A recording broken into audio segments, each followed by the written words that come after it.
at least as a female too, makes you much more vocal, you know, in certain situations where you might not, sometimes it's hard to find your voice, I think, as a female, because you're constantly being groomed that you have to be polite and you have to be this and you have to be that. And then it kind of forces you to really stand up for yourself and say what you like and what you don't like, which I do think has been a good thing for me. Welcome to Normalizing Non-Monogamy, the podcast where we interview incredible people from across the entire spectrum of non-monogamy to hear their fascinating stories. We strive to bring guests on the show who have a healthy approach to non-monogamy. However, it's important to remember that everyone does it a little bit differently, and the views and opinions expressed by our guests do not necessarily reflect our own. Additionally, we produce this show for entertainment purposes only. Please be aware that we aren't doctors or therapists. Consult a medical professional for anything regarding your health that you might learn about on the show. Enjoy! Welcome to episode 109. We're Finn and Emma, and today we are talking with Sarah and Ed. We have an amazing conversation with them, and this is an especially good one if you're new. Yeah, they have probably one of the most relaxed attitudes towards swinging, where they just approach it in a really casual way. And I think it's really great for people who are maybe getting into this or just learning about non-monogamy, that think that if you're doing it, you have to be doing it like all day, every day. And they definitely dispel that myth amongst others. Yep. The other thing I wanted to say, and I mentioned it last week when we talked to Daniel, is that you will find here that Ed and I we like to conserve our emotions.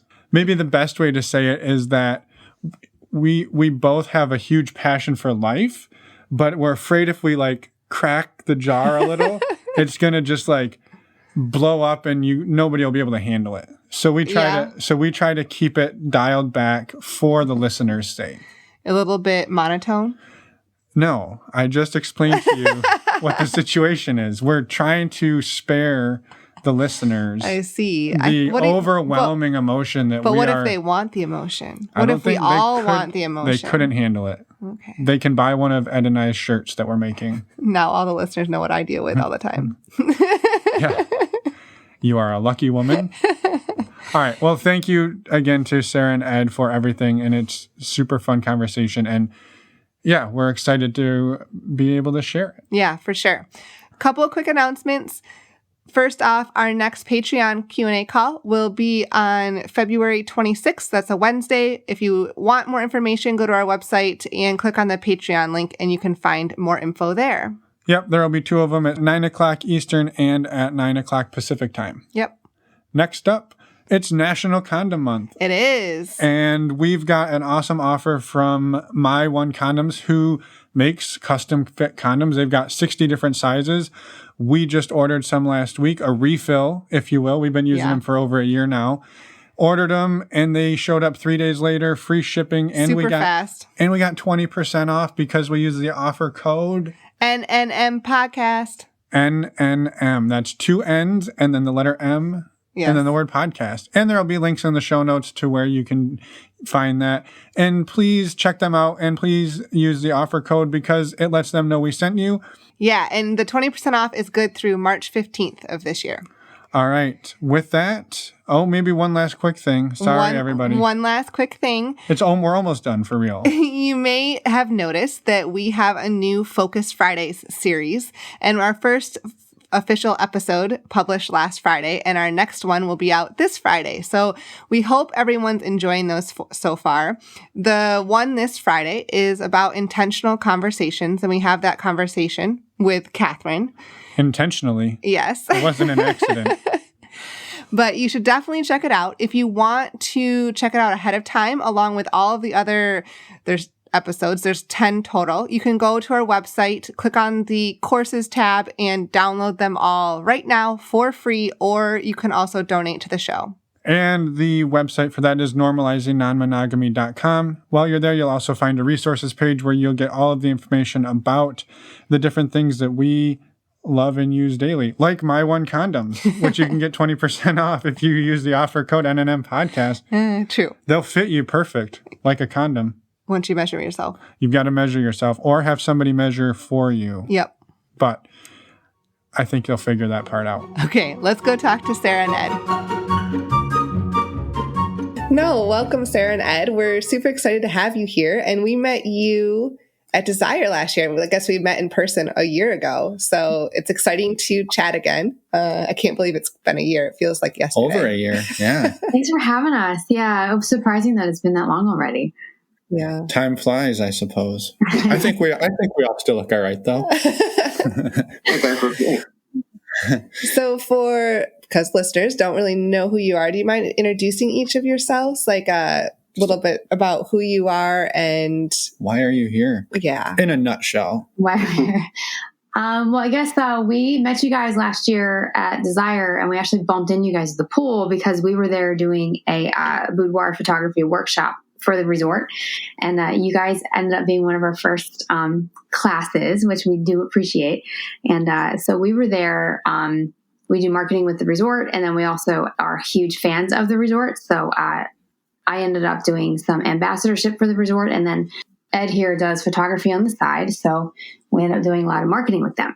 Very cool. And yeah, by the way, that photo shoot was a lot of fun. We actually came across the pictures on his phone the other day. It brought back fun memories. Yeah, it was a fun class. Well, and I guess maybe some background then on what makes you qualified, both of you guys, for that type of thing, right? Because Ed, you do some of the photography, but Sarah, you do some modeling as well. Yeah.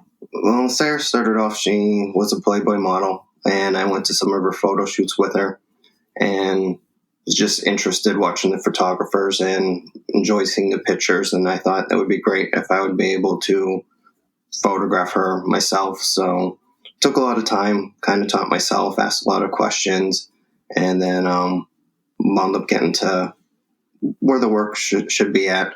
And then it just came on where we decided it would be fun to make it a partnership where we work together on things. Yeah, very cool. Yeah. I was saying, how long have you both been together? We're together 16 years. Awesome. And so besides just going to Desire to do the workshops, you two are exploring the swinging lifestyle in some capacity yourselves, correct? We are. We were introduced to it slowly. Well, I guess not slowly. We were introduced to it when we started working with Desire, and the first time we went, a lot of guests were asking us if we were lifestyle. We had no idea what that meant. So Desire came. So that came as like a modeling thing, and that's what introduced you. Yeah, that's exactly what it was, because we were asked to come and do some work for Pearl when it first opened, and then we were being asked by the guests if we were lifestyle. We had no idea what to say. It was kind of an awkward thing in the beginning. She would just look at me, and I'm like, I have no idea. And then there was this older female from England, and she goes, "You guys kind of look like deer in the headlights." So she kind of pulled us off to the side, and she kind of gave us an introduction of everything of, these are what the terms mean. This is who has control. This is who makes the decisions. You're not obligated to do anything. Mm-hmm. While you're here, you don't have to do anything at all. You can just enjoy a normal vacation. But if people ask, these are the different terminologies. So that was kind of our Swinging for Dummies 101 session. Yeah, your crash course. So when you were going to Desire, you knew it was a clothing optional place, but that's about all. Mm-hmm. Yeah, that's really all we knew. We didn't know what else to expect. So wow. And so after she took you aside, did you have to retreat to the room and like talk about what you just learned? No, I think we were like, okay, and then kind of thought the concept was a little foreign, or just didn't make sense to us, because I guess we weren't at that stage yet. So it's just like, all right, if that floats your boat and makes you happy, that's great. But for us, it kind of was like, well, we just want to be here and sunbathe naked and have a good time. Mm-hmm. And had you been together quite a while at this point? So this wasn't early on, was it? We were together. We were married about 5 years, I think. So we were probably together about 7 years total, I think. Yeah.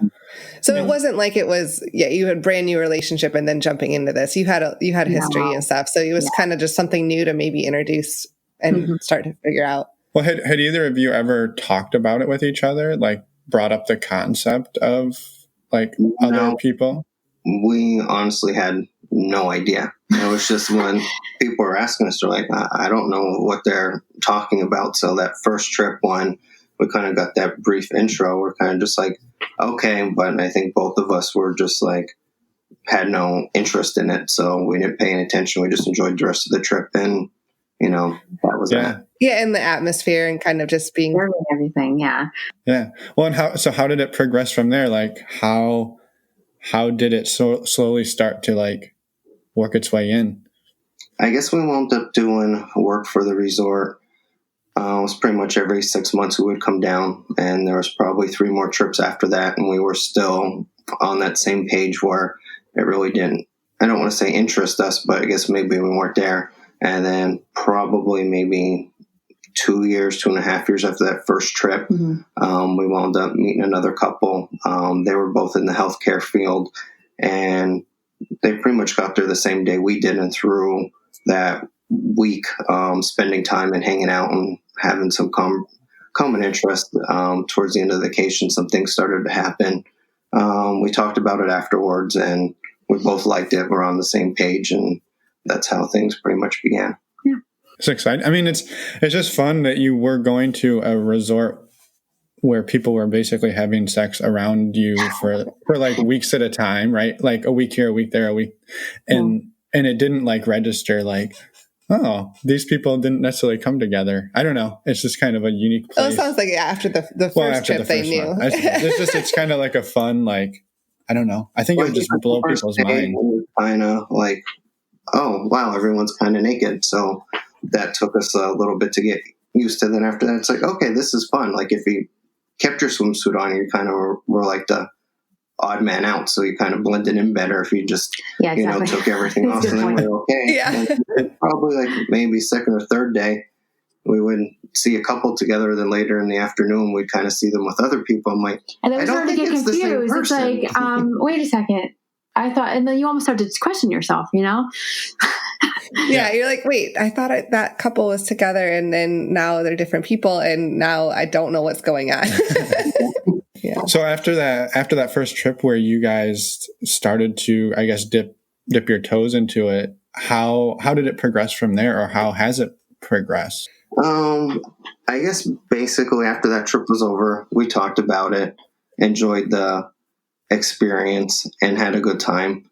But we kind of didn't make it like this has to be part of our agenda, or if we have time off, this has to happen. Yeah. We kind of just made it, if the opportunity or situation arises, then we'll just take it for what it's worth and enjoy it. And that's pretty much been our philosophy ever since.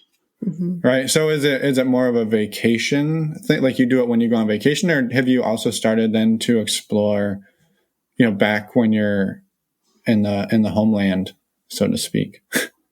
There's a couple clubs in our area. So maybe like once a month, once every other month, if our schedules match up, because our schedules tend to be pretty opposite of each other. So a lot of it has to do with timing and getting our schedules where we have like the same days off. Then we'll go. It's pretty much just so she likes to dance, and she likes to wear some sexy clothes that if she wore anywhere else probably would get kicked out or get arrested. So we pretty much just go so we can dance. She could wear some sexy clothes, and we just go with that mindset. And if we wind up meeting people when something happens, it's an added bonus. Mm-hmm. And if not, we just enjoy the night together. Yeah. It's a good attitude to have. I think a lot of people, especially early on, right, it's like, well, if we're going to go do this, and I guess you see this a lot too with people who have kids, like, well, we got a babysitter, we got to make something happen. And I think that puts on a level of pressure that it makes it really difficult to live up to. And mm-hmm. No, you're right. Yeah. And then too, if you're meeting those people, that can be a little difficult too, because then they're kind of agenda driven, and yeah, can't just take it at a natural speed, right? Yeah. So how have you two seen it, like, since you've started exploring this? I guess it's been quite a few years now. How have you seen it, like, impacting your relationship? I think it has a great impact because it forces you to communicate. It forces you to talk about all kinds of stuff that you might not otherwise have brought up in a regular setting. Mm-hmm. And forces you to talk about what your fantasies are, and like what you're comfortable with and what you're not comfortable with, and kind of, at least as a female too, makes you much more vocal, in certain certain situations where you might not, sometimes it's hard to find your voice, I think, as a female, because you're constantly being groomed that you have to be polite and you have to be this and you have to be that. And then it kind of forces you to really stand up for yourself and say what you like and what you don't like. Yeah. Which I do think has been a good thing for me. Yeah. And actually, like, just understand to explore what you do and don't like, because sometimes you're just expected, oh, well, you have to like this, or you have to like that. And it's like, no. But sometimes it takes time to figure out. Yeah. Were there any, as you were having those conversations, were there any of those that like things didn't align? Like one of you was really into something, the other one wasn't, or there was some mismatches and like just some miscues along the way? I really don't think so, because our philosophy and the way we go about it is we're there to be with each other and to enjoy each other. And if something else happens, it's just a added bonus. We never go out. There's some people, it's almost like a hunt and destroy method. Like they have a day, they're going here or they're going to an event and this has to happen and they have to do this many things or meet this many people. We're probably, our personalities in general are more Very relaxed and laid back. So it's kind of just like we just go with the flow. Mm-hmm. Yeah. Do you run into situations where you kind of want to make something happen, but it's hard to take that next step? Yeah, because we're both very shy by nature and we're both kind of introverted. So that doesn't exactly make for a good initiation tactic on both of our ends. We're getting better at it, but we're still not the best. Yeah. No, we can relate to that too. Like missed opportunities, because then it comes across like we're not interested, you know? Yeah. Yeah. I mean, that's something that we've struggled with is you don't want to be rude, right? You want to be super polite. And so you don't want to make people feel uncomfortable, but you also want to show interest. And that can be difficult to walk that line. And I think too, we like to be respectful. Mm-hmm. So just not going to grab someone or approach someone or be like, hey, you want to do this? Because I wouldn't appreciate it if someone did that to her. So I think with us being polite and respectful, I think sometimes people take it like, oh, you're boring or, not interested. You're not interested, yeah. And it's just us being overcautious, trying to be nice. Yeah. Mm-hmm. Well, then maybe I have a question for you as introverts and us as introverts. How do you prefer people to approach you? Like, if you don't want somebody to just come up and like be in your face about it. So how, like, what is your like ideal, like somebody approaches you to ask you if you're interested, how do they do that and not make you feel uncomfortable? I personally would like a conversation first. I mean, I would just like to have an actual conversation. And then honestly, the best way to kind of get me is to make me laugh, so any conversation that's going to get me to laugh or kind of get me to loosen up and really have an intriguing conversation or something, that's probably one of the best things for me. And then maybe work in, hey, we're interested, Plus too, I think for us, it's more than just the physical attraction, because we have met people that on first glance or appearance are stunning, attractive, and then you start to talk to them and their personality starts to drop their looks way down. And then for lack of better wording, there might be people that you meet that maybe the general public would classify as average, but when you talk to them and their personality shines through, it makes them a 9 or 10. Mm-hmm. So it's not just on the physical, it's more about connecting, same interests, same personalities, same interests. So for us, it's if someone starts talking to us and we feel a connection, that's pretty much what makes us maybe explore with them further than just like, oh, this one looks pretty or that guy's built or, Yeah. Well, it has to be some chemistry there too. And you don't find that it's until you start talking to people. Yeah. And really getting to know people. Do you ever struggle like going to the club or maybe like a hotel party, right? Where it's like, okay, we've got 3 hours to find somebody, make that connection happen, determine if there's chemistry. And then like that's a really fast timeline to do everything that we've just kind of covered.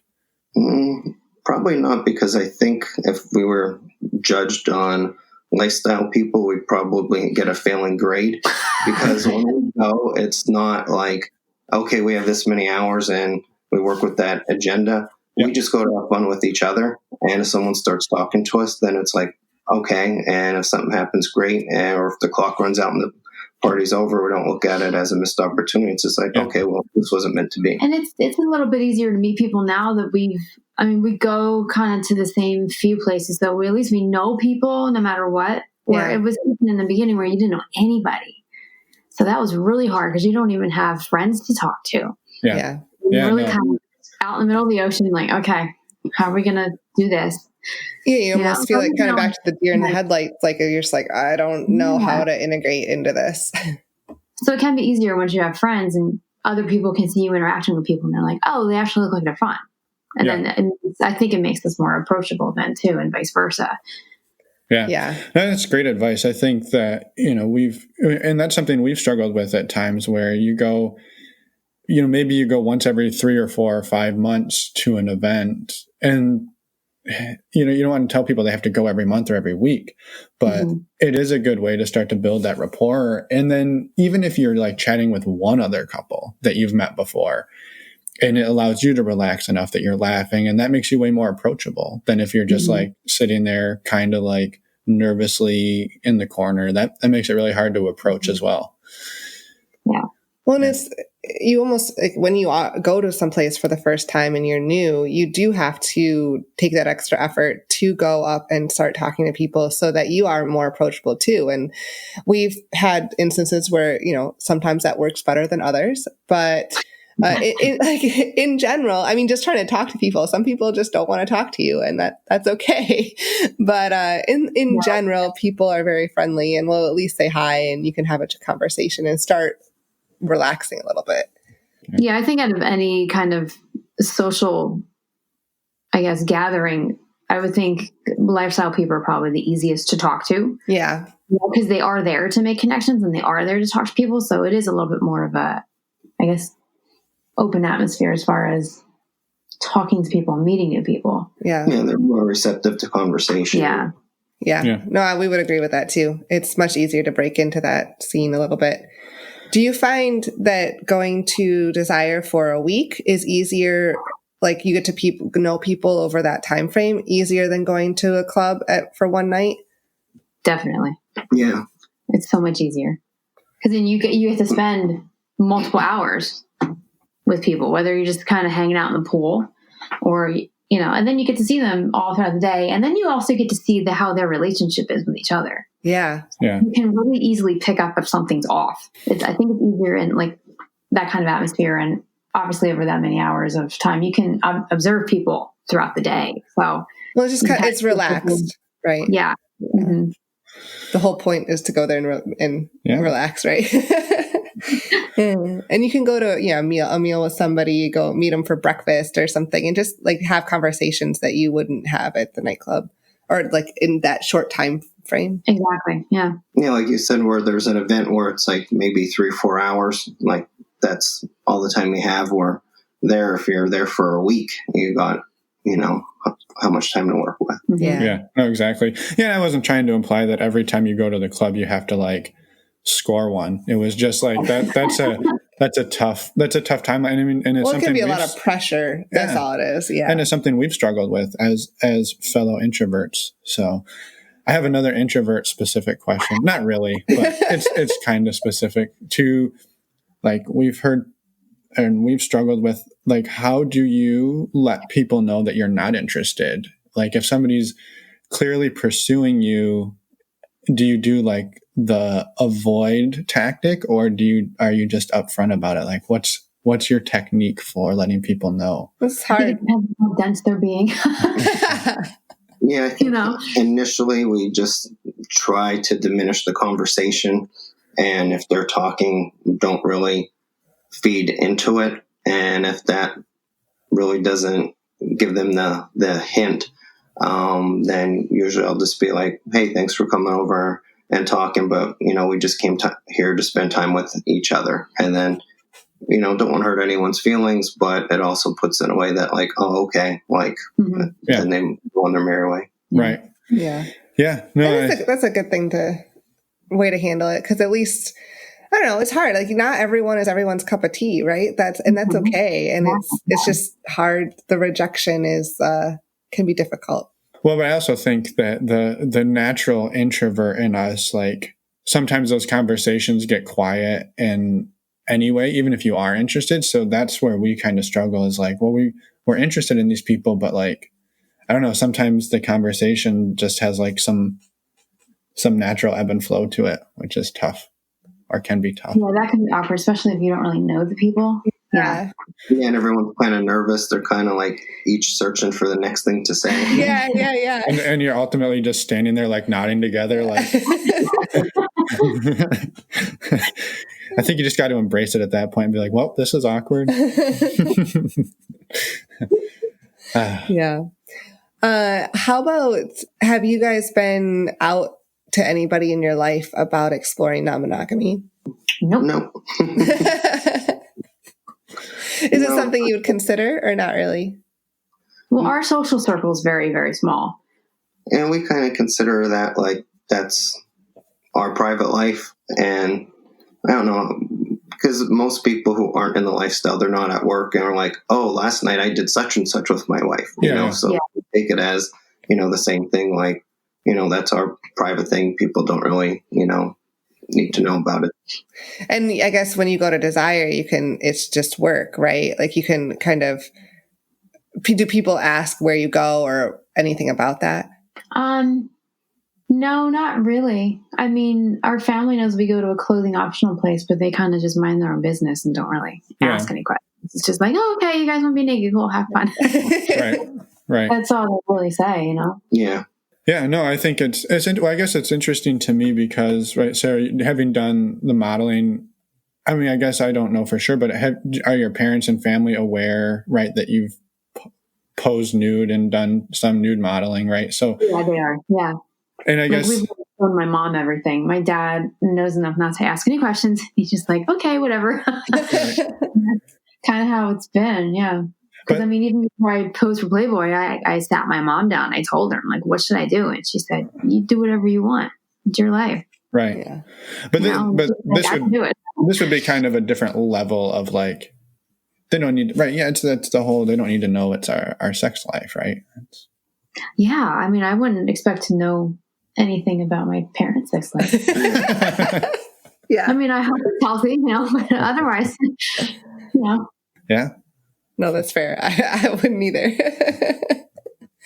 And it's nice, I don't know, with the Desire that you can just say, oh, it's a clothing optional place. Like, okay, enough questions. If they want to know more, they can ask more and I will tell them. But yeah, I think if someone's not involved or hasn't been exposed to it, they come up with this preconceived notion that you're some sort of freak, or like every spare moment that you're in the grocery store trying to get the checkout girl, or at the gas station trying to get the attendant, or that you're just this sex driven fiend and that's all you do. Like they don't really understand like the whole concept of everything. Yeah, there's immediately like a negative connotation that's applied to it, and it's almost like I'm not here to advocate for it or try to expect anybody else to understand it or explain it. So it's better just to kind of not really address it, Yeah, no, for sure. And I guess like, if you don't mind circling back, Sarah, you talked a little bit about like it being really good for you as a woman, like being able to maybe build some of that confidence and like finding what you're interested in. I guess, do you mind talking a little more about that? Because I think maybe people would hear that and say, oh, well, she's super confident. She does modeling. She's done this and this and this, right? Like, I think that's maybe something else that would be interesting to hear a little more about, because it's not something we hear about often. No, I mean, I kind of feel like that's two different things. That's, especially the modeling thing, that's almost like a two-dimensional, it's just something I do, and it's something I learned certain angles that look good, and I learned how to do my makeup, and I learned how to do my hair and that kind of stuff. So it's kind of a skill as far as that, but that's not my personality. I'm not projecting me as a person. Right. So where this is much more, I think, how would you put that? Like, I feel More like there's, personal. yeah, it's much more personal, and it's much more vulnerable than just kind of posing in lingerie or a bikini or something, I mean, I know that can sound like you need confidence to do that, which I guess to a certain extent, yeah, but it's only because I learned how to do it. Well, and there's a barrier, right? There's a, like with the photography and stuff and the modeling, there's a barrier. You're posting things, but it's not going up necessarily and having those conversations, deep, intimate conversations with people. Mm-hmm. Exactly. Yeah. Well, I think too, you had said modeling is more like just playing a role for the day. Oh, yeah, whereas definitely. Compared to this, it's actual you, the person, and it's your personality. So it's like two completely different things. Yeah, definitely. Yeah. How have you, how have you seen each other grow? Maybe Sarah, what are some ways you've seen Ed grow and change, and then vice versa, Ed for Sarah over the last, couple of years of doing this? I think years and years and years ago when we first got together, I think, we were both much younger, and I think both a little bit more hot-headed and more inclined to be jealous or something like that. And I think we've grown into that we're so comfortable with each other and we're so stable in our relationship that there is no jealousy anymore. It's just, we want each other to have a good time. And we want each other to, grow and have a great time. And there's really no barriers as far as insecurities or anything like that, which I think has really helped us. I think as far as you, your confidence has grown. I know people probably look at it, well, you must have a lot of confidence because you're modeling. But like I said, that's more of just a role. You were always kind of shy about if we would go out to eat or go to the casino wearing something that was sexy. Not saying that it would be revealing or, you get in trouble for wearing it, but you're always afraid of what would people say or what would people think, or, am I showing too much leg? And I think, with this, you developed into, I like how I look. I'm confident with what I have on. There's nothing the matter with it. And I think in that aspect, definitely you have grown. Thank you. Awesome. Yeah. That's 100%. Awesome to hear. And it's great to hear that we're all just people, right? We all have our insecurities and our little internal monologue that kind of rules us on a day-to-day basis. Oh, yeah. So, yeah. How about handling, I guess, sexual safety, and how have you navigated those conversations with others or with each other and opening up your relationship? Because that's something that a lot of people have concerns about and is brought up early on when they start talking about seeing other people. I don't think we've really had any issues. Right? No, there really hasn't been any issues about anyone pushing barriers or limits or, being aggressive. I think we both can read people fairly well. So if there was someone that was kind of displaying tendencies that we wouldn't be kosher with or seemed like it could get out of hand, we kind of steered clear from them and didn't make ourselves, vulnerable for anything to, even happen. Mm-hmm. Yeah, I mean, we don't necessarily have like a safe word or anything like that, but I think we both can read each other really well too, where we know immediately if the other person's kind of uncomfortable, and then we can kind of just diplomatically get out of there. Mm-hmm. Was the health aspect a concern when you started having those conversations? Like, was that one of the things that was an issue at all? I think, like we discussed, if anything was going to happen, protection stuff had to be used. And, we both have, both work in the medical field. So for us, it's kind of like we know the consequences of, not being cautious. So it really wasn't like we had to sit down and, have a big conversation. It was just kind of like a given. Yeah. Yeah. And I imagine you still went over like, what is each of your accepted level of risk for this if you're going to start exploring it? Yeah. Yeah. Yeah. I have another question for Sarah. So as thinking about being a woman in navigating non-monogamy, it can be hard sometimes because in particular, I know it can happen in the roles reversed for genders as well, but sometimes men can come on very strong. And do you find like are you open and upfront like with your modeling and everything? And has that impacted like how people approach you and react? Oh yeah, we don't really bring it up. Yeah. Okay. Yeah, because that's something that I would be hesitant to, just because I know how people can kind of react to that. Yeah, because we had one instance where a couple, I think they found out inadvertently by mutual friends or something, and then it became kind of this bragging right on his end, which I really did not appreciate. That, I mean, I got pretty hot-headed over that, which I thought I felt like it cheapened me as a person. Then. Yeah, exactly. Well, that's what I would hate to have that happen. So that's what I wanted to ask you. Yeah, so we really never bring it up.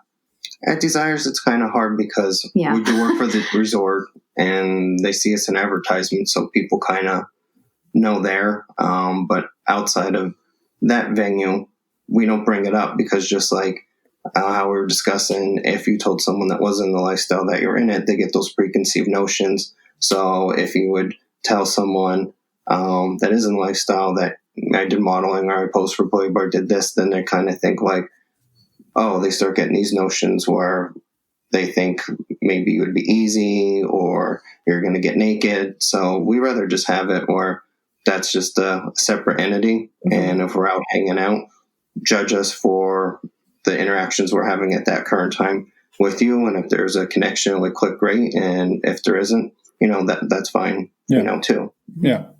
Well, and you're assuming Ed doesn't get objectified. That's true. I shouldn't assume. And I did say it could be gender reverse as well. I think he gets objective. Ed, how do you handle this on your end? I think because I'm quiet, I've had a lot of people tell me that I look mean. He's very intimidating. If you don't know him, he's kind of very... And I don't mean to come off that way, but because of my quiet nature, it's perceived that way. So I really don't have issues with, people coming up to me or after me. So I don't know if that's a thing or not. You're not objectified because they're too scared? Yeah, maybe I don't know. I guess that's your own tactic, another tactic, right? I guess if you're perceived to be intimidating, it may not be a good thing, but it also may be a little bit of a filter for you. Probably something I have to work at a little bit. Oh, boy. No, I think it's a real thing though, right? Because there could be people that you're very interested in that perceive you as being disinterested or grumpy or angry or whatever. And you're like, I'm just being me, right? And that I think that's something that we've had issues with in the past, right? Part of being shy. Push yourself out of your comfort zone a little bit more, at least to say it, to have conversations that you may not, and not be as shy and reserved all the time. I think going to Desires personally has helped me because we made some friends that tend to go the exact same weeks we go. Yeah. So going frequently as we do, we see them, and it helps me feel more comfortable because there's familiar faces, and I can come, especially this last trip we were just on in November. There's a handful of people that this is probably our third or fourth time that our weeks overlap. So for me, probably like my natural state was able to come out because there was people I was comfortable with and I was able to laugh and joke. So if there was strangers that came over and talked, I was already kind of in my comfort zone. So it made it a lot easier. Mm-hmm. Yeah. Yeah, no, it makes sense. I think we're the same way, right? Like, oh yeah, we're fun people, Ed. I don't know why people don't give us the damn credit that we deserve. Maybe we should get T-shirts. Yeah, I know. I'm fun with like the angry emoji. Like, don't worry, I'm fun. All right, I'll get that shirt printed. So I'm also curious, like when you, and I know this is like way back to the beginning of the story, when you why not? Why not? We can do whatever we want. When you started, like, has the way that this looks for you to changed over the years? Like, did you go through the quote unquote normal progression of like no kissing rule and then soft swap, full swap, and all of the standard, I guess, how has it It's not changed? always standard. That's why I said like the quote unquote normal progression. I don't think it's normal. Anyway, go ahead. I think probably that first experience we had when we met that couple, and we hung out with them, and things started to progress a little bit. We talked about what each of our comfort levels were and how we would feel if it went to second level, third level, and so on. And I think having the communication beforehand was definitely helpful, because then it wasn't stressing, worrying, well, oh my God, if this happens, is this okay or not okay? So I think the communication part was definitely key.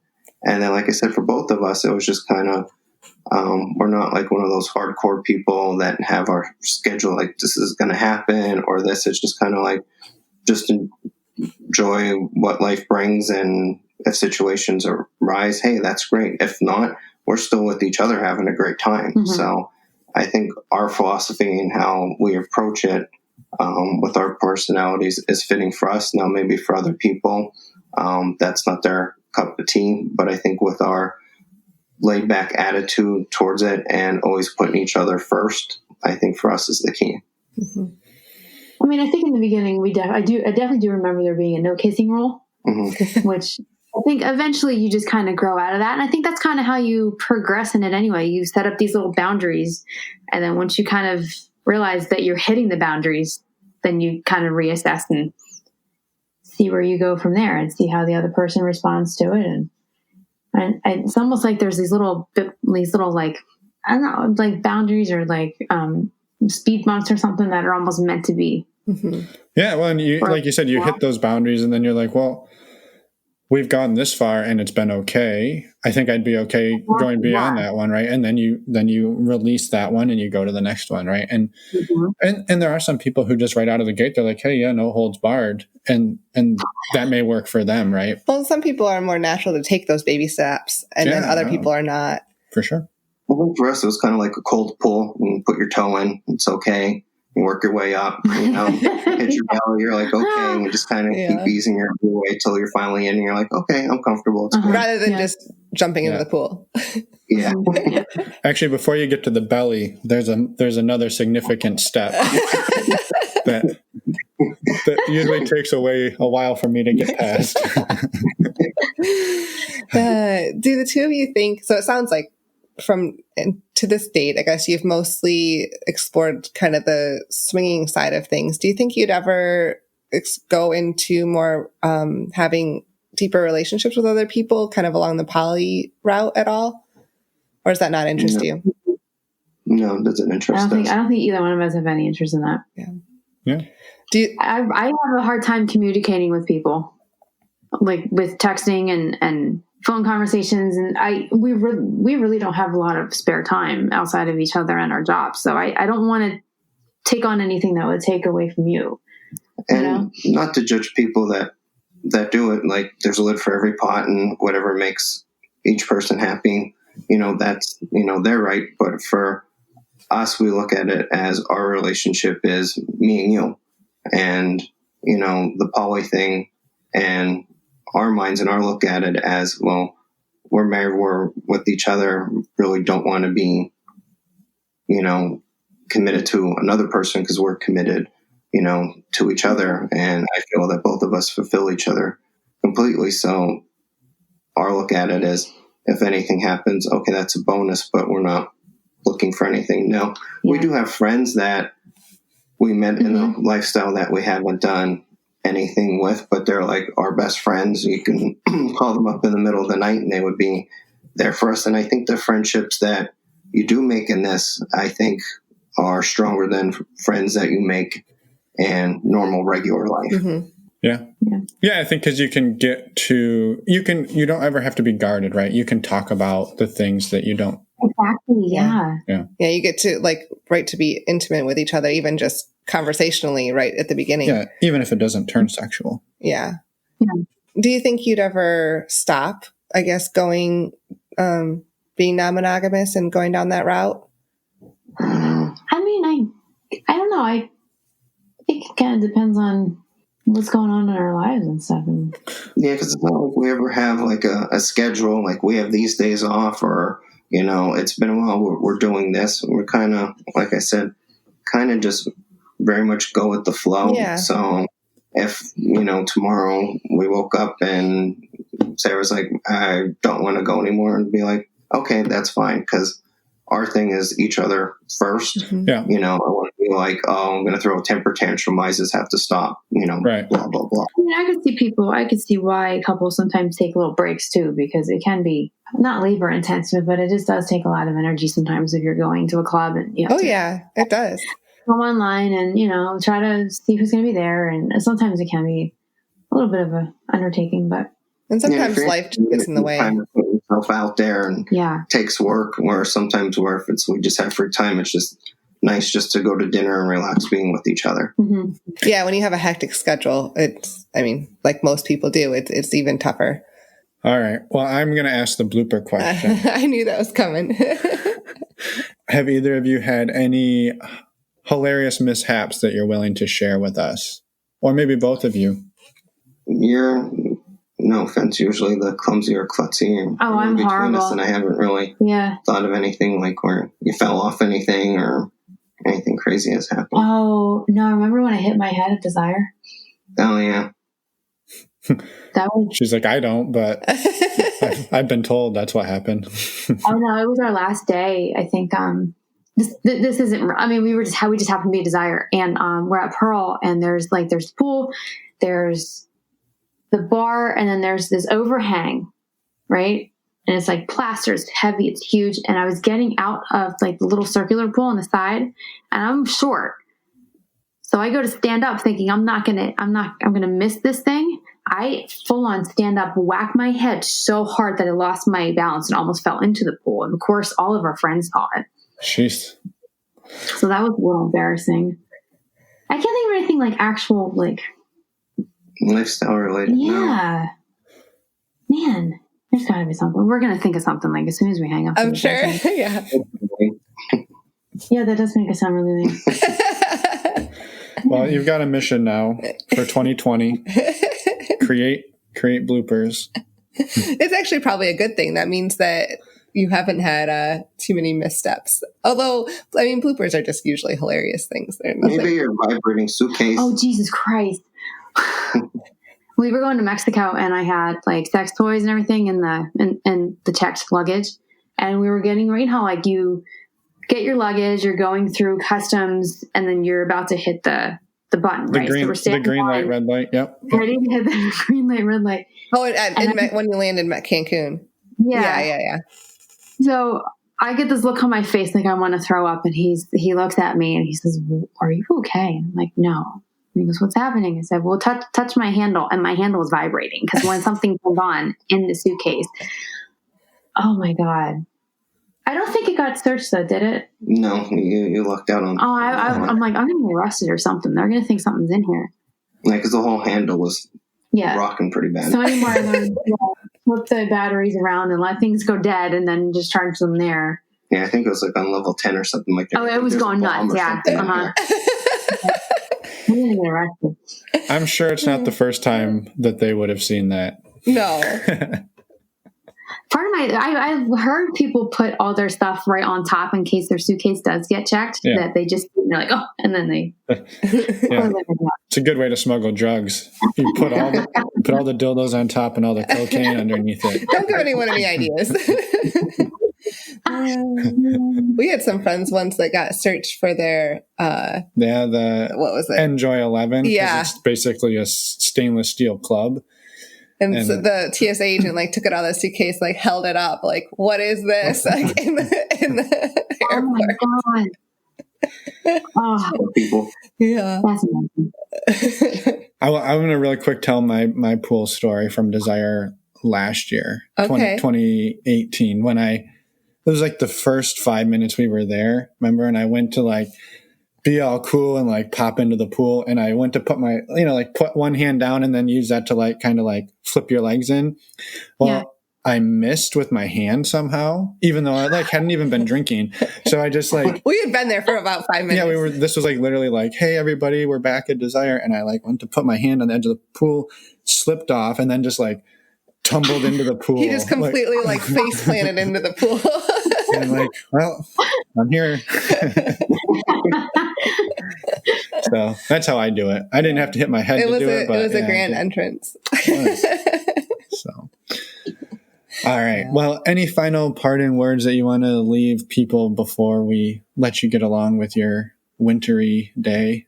I started a group on Facebook for women that are interested in desire and clothing optional vacationing and lifestyling and things like that. And it's a little over a year old. I think it's about 500 and some women now. Oh, awesome. But it's been really, really fun for anybody that's new to it. And then fun also for women that have been experienced in it and help other women get comfortable and ask all kinds of questions that you wouldn't be able to ask otherwise if you were thinking of going to someplace like this.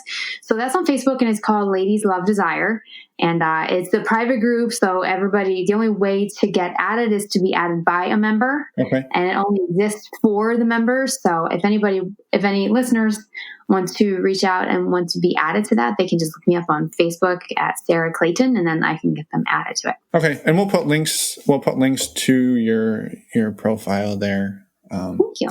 I am curious though, and I know not to like dive back into this and to focus on the modeling thing, but do you like in doing that, like women's group, do you find people who are like, oh, well, I can't be into this because I'm not a model. Like I have to be a perfect bodied person to be able to go to Desire or to be able to do the lifestyle. Like, is that something that you've come across?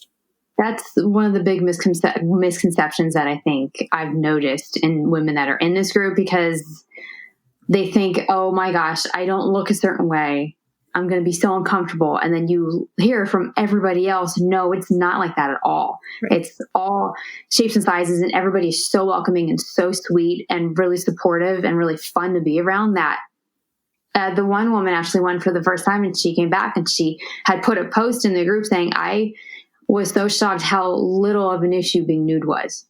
Like that was the last thing on her mind after about like 2 hours of being there, since they were having so much fun. Yeah. Well, and you know what you guys talked about earlier, which is that it's more about the personality and the conversation, and that somebody who would be, you know, not stereotypically, but like society would say they're maybe not a 10, right? You can get to a 9 or a 10 by having a killer personality. Oh, totally. Yeah. I would much rather spend time with someone that's fun to be around than someone that looks good. I think the biggest thing too is just being true to yourself and true to your partner. I think there's a lot of preconceived notions. If you're a guy, you have to have 6-pack abs and be built. And if you're a woman, you have to be this size, this shape, and boobs have to look like this. I think that's one big notion that really intimidates people. And I feel bad because you don't have to look a certain way. You know, I think to just be yourself and be comfortable with yourself is key. And then I think the other part that sometimes scares people is they'll go on certain websites or listen to certain podcasts, and they'll hear how certain people are really aggressive, and they think that when they get into this, they have to have an agenda to, you know, have this many hookups or do this many things. The whole thing is just being comfortable with yourself and what's best for you and your partner. There's no right or wrong answer. You don't have to be the professional swinger that every time you go out, something happens. You could be the person that just wants to go on vacation and be nude. You could be the person that, you know, only does things on vacation. You could be the person that maybe is that professional swinger, for lack of a better term, but just do what's comfortable for you and best for your relationship, and don't try to live up to some certain standard or try to fit into some certain group. Yeah. No, that's very well said. Yeah, it's perfect, because I think you're going to be much more authentic if you're just yourself, right? Just by nature, right? By definition. I just very redundant there. So you're welcome, listeners, for that. And maybe, I mean, unless you guys have something else that you want to share, that's maybe a good place to leave it. Some wise words from Ed. Do you have any wise words? That's it. That's it. I kind of think, you know what, you live once, and might as well try to make the best out of your life and your relationship, and because you're going to be 85 before you know it and probably not be able to do much. So I think just being comfortable with who you are. When you're in your 30s, you always say, "Oh, I wish I looked like this when I was 20s." When you're in your 40s, you wish how you looked like you were in your 30s. Just get the notions out of your head. Just be whatever build you are, or however you're made. Just embrace it and enjoy it. Life's too short to be, hung up on society's preconceived notions. Yep. Awesome. No, exactly. Well, thank you both for taking some time out of your day to talk with us and for shedding some light on the introvert world. Yeah. And being shy. And we're going to get shirts made with trust me, I'm fun. Or trust me, I'm fun, period. Yeah, exactly. Not exclamation mark. Just... Contents contain fun. Yeah, contents contain fun. Awesome. Well, again, thank you both and have a wonderful day. And maybe we'll see you at Desire sometime. Thank you. I hope we do. All right. Thanks. Thank you. And we're back. Hey, nice job keeping that intro under 5 minutes. We did pretty good. We got through a lot of stuff. We talked fast, said lots of things, and here we are in the outro. Thanks to Sarah and Ed for coming on the show. We talked about we're all pretty introverted, and I know it was a little bit new for them to come on the show. So we're excited. Yeah, but they rocked it. They totally rocked it. Yeah, and we were so excited that they were willing and wanting to do it. So And we got a new T-shirt idea out of it. That's true. All right. Well, more to come on that. And what, the T-shirts? The T-shirts. Yeah. Yeah. So again, thank you, Sarah and Ed. One thing that we did want to mention to everybody that we love to promote is the discount code. You can get $10 off at stdcheck.com. If you use the links in the show notes or in the resources page, that link will take you straight there. And it's really our best and favorite way to get tested for STIs. And it supports the show if you use our links too. It does, and we greatly appreciate it. So Yes. Thank you for that. Next week, what do we got? Who do we got? First off, we have an episode this coming Friday, so stay tuned and nailed check that out. And next Wednesday, we have our regular scheduled interview with regular programming. Yeah, with Maria and Jory. Yes. And we met them at Desire, and they have an amazing story. They have a long story. Yes. Jory especially. I think he's been doing it almost, well, I don't want to ruin it for people. No, come back in a week, and we'll see you then. Yes, we will. Have a good weekend. Bye, everyone. Thanks for listening.